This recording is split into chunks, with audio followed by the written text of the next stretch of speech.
No. In January 2024, the man whose actual job title at Ubisoft is Director of Subscriptions, his name is Philippe Tremblay, he told GamesIndustry.biz what the plan is. His words, of course, were gamers need to get comfortable with not owning your games. And then he compared it to the way DVD and CD collections made way for Netflix and Spotify, two completely different platforms, by the way, and different media types.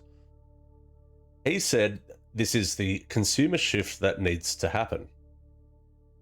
So obviously, it's not us putting on tinfoil hats. The person whose job is selling you these subscriptions already told you what the destination is. And that's you and me owning nothing and being fine with it. Game Pass, PlayStation Plus, Ubisoft Plus. These are all sold to you as the best deals in gaming that you can get. And these are the entry road to exactly what he's described for the future. So I must admit, I am an Xbox Plus subscriber. I do play games on it, and my daughter plays a bunch of games that you can get through there as well. And it does sound like a good deal. What is it at the moment? $22.99, I think, for 400 plus games that you can play. It does sound like a pretty good deal. And if you are just sort of playing games every now and then and being a bit of a casual, it's not too bad. But you are locked into subscription for something that you'll never, ever own. Part of that process is, of course, enabling these subscription services to become more and more prevalent within the gaming industry, because as studios and publishers look at these models, they will just be more attractive to them to provide this service, which means you'll never end up owning anything. Now, it's fine, but obviously the low cost of this makes it far less of a barrier to entry than spending $100 on big titles.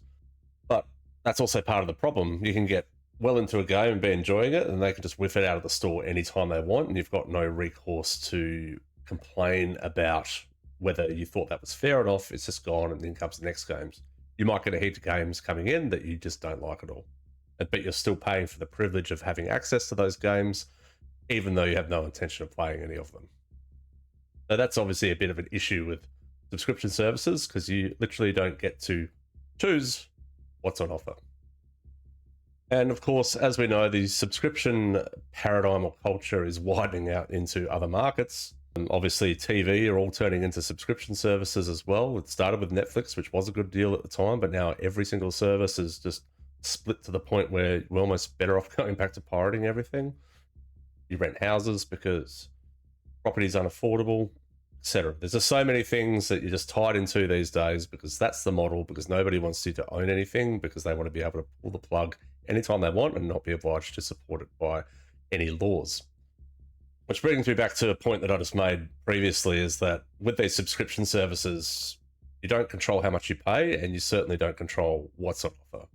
So a good example of this was last year with the Microsoft putting up the Ultimate Game Pass from $99.99 to $29.99, which is a 50% jump, and that is a big jump. And their own chief strategy officer later admitted that it cost them millions of subscribers, so they walked it back to $22.99, just back in April, just gone. But have a think about that. It was $19.99. People left, and they brought the price back to $22.99, which is still higher than when it started. And the big issue with that is that they removed day one Call of Duty from the lineup of product offerings on the subscription service without much fanfare about it. Why is that a problem? Well, they raised the price, rolled it back most of the way, then removed probably one of the big games that most people actually sign up for, whether you like it or not, is Call of Duty. It's still immensely popular. So not only did they raise the price of subscription, they took away one of the main reasons people got that subscription in the first place. But they have the power to do that because it's a subscription service and they can do whatever the hell they want, and you don't own any games. You want to play Call of Duty, you pay for your subscription, and you also buy the game, leaving them with even more money. But of course, games, as we know, and as I mentioned earlier, they rotate out of these services every month. So you can put 80 hours into something and it just vanishes, gone. And the only fix for that is to buy the game that you've just sunk 80 hours into, keep on playing it, which means not only are you paying for the subscription, you're now buying the game on top of that. So this should tell you pretty much everything you need to know. If you have to buy it just to keep the game, you obviously never owned it in the first place, which we know, but still, you're just spending additional money to play certain games that if everybody just bought and ordered these subscription services, you would avoid all these problems to begin with. And it also probably entice you to spend your money a bit more better. So think about it this way. When you own your games, you can play them whenever you want. Times are tough, you've got no money, you still own them and they're there.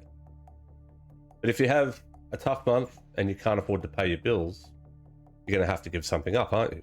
Because let's be honest here, many of us are subscribed to many things that we probably completely forgot about and that are costing us no small amount of money on a monthly basis. But if you don't own your games and you're signed up to these subscription services and you need to cancel them for a month, well then they're gone. The library's gone, you can't play a single thing because you never owned them to begin with. And you might think that's okay because you need to be out there working or trying to hustle and get a job, that's cool. But the flip side of this is, well, you've got a downtime and you want to play games, you can't do that. Especially if you're cancelling all your subscription services like TV and everything like that. If you've got no DVDs, you're just going to sit in a cold, dark, empty room staring at the walls. Now, obviously this never happened in previous years gone by because people would have collections, DVDs, CDs, games, etc. You could just pull it off the shelf, plug it in, go for your life, play games that you put down 2 years ago and have another run through without thinking twice about it. There is still the opportunity to do that these days, but with everything online, maybe your computer constantly gets upgraded. You know, maybe you're tied up in subscription services, space on your computer, all that sort of stuff. Make it as easy anymore. But of course, with subscription services, you can't come back to a game that you put down and pick up where you left off. Probably gone for good by that stage. So if you do want the game again, well, you're just going to have to pay for it again, aren't you? And the thing is, ultimately, if you're not buying games all the time, the value of subscription and the value of actually owning a game are two completely different things. You're going to end up paying more over time, which is exactly why the industry is pushing you and everybody else into this direction.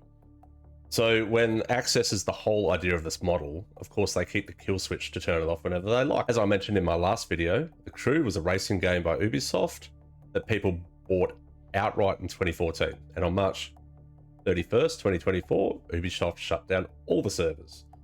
And because the game, of course, was always online, even the single player content that you paid for was wiped forever, gone. The buyers, of course, sued because they weren't happy with having that happen to them. And Ubisoft's own lawyers admitted it out loud. Players never owned The Crew. They had a limited license to access it. So in other words, you should not be expected to own it forever, even though you thought you were buying a game outright.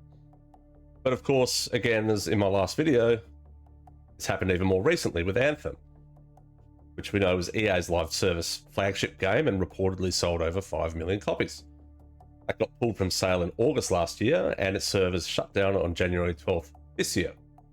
Online only, so the day that went dark, the game completely died with them for everyone, including the people who paid full price, and they got nothing back for their money.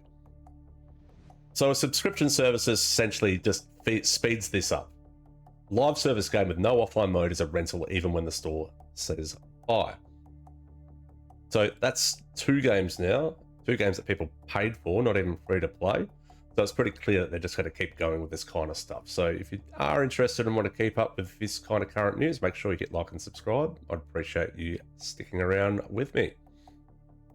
Now, of course, we know that they won't fix this tomorrow, but they could. They could release an offline patch, a peer-to-peer mode so that people keep playing, an alternate version. Plenty of games do it. They've got the capability. If they say they don't, they're just lying to you. And there's absolutely no reason to have always online single player. This doesn't make sense at all. The only reason they do it is so they can turn off the switch whenever they like and funnel you into one other game of theirs, especially if it's in a similar franchise or another big release of theirs if people are loyal to particular companies, which you honestly shouldn't be anymore, especially with these big AAA studios. Essentially, they look at people playing old games as taking away money from their new releases, and that's not something that they want to entertain, is it?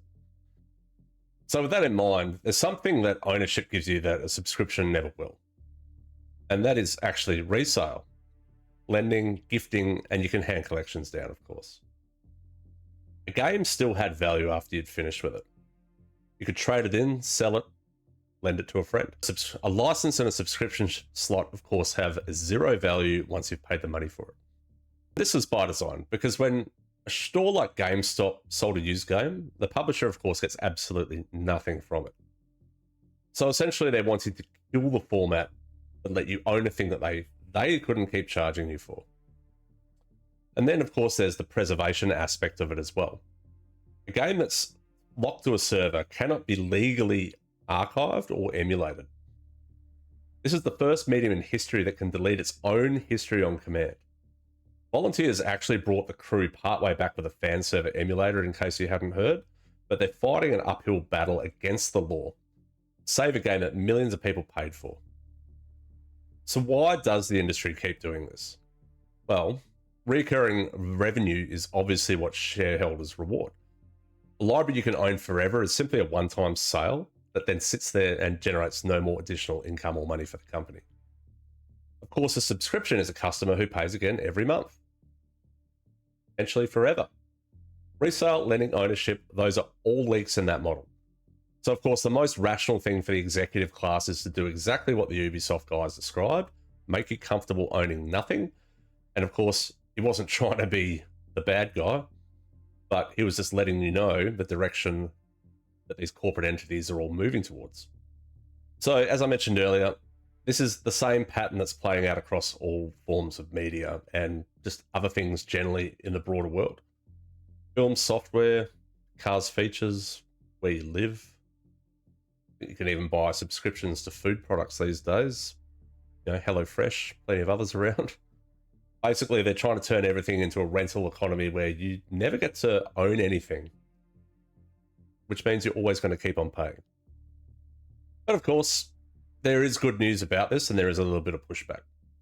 As we know, Stop Killing Games was formed when the Crew was taken offline.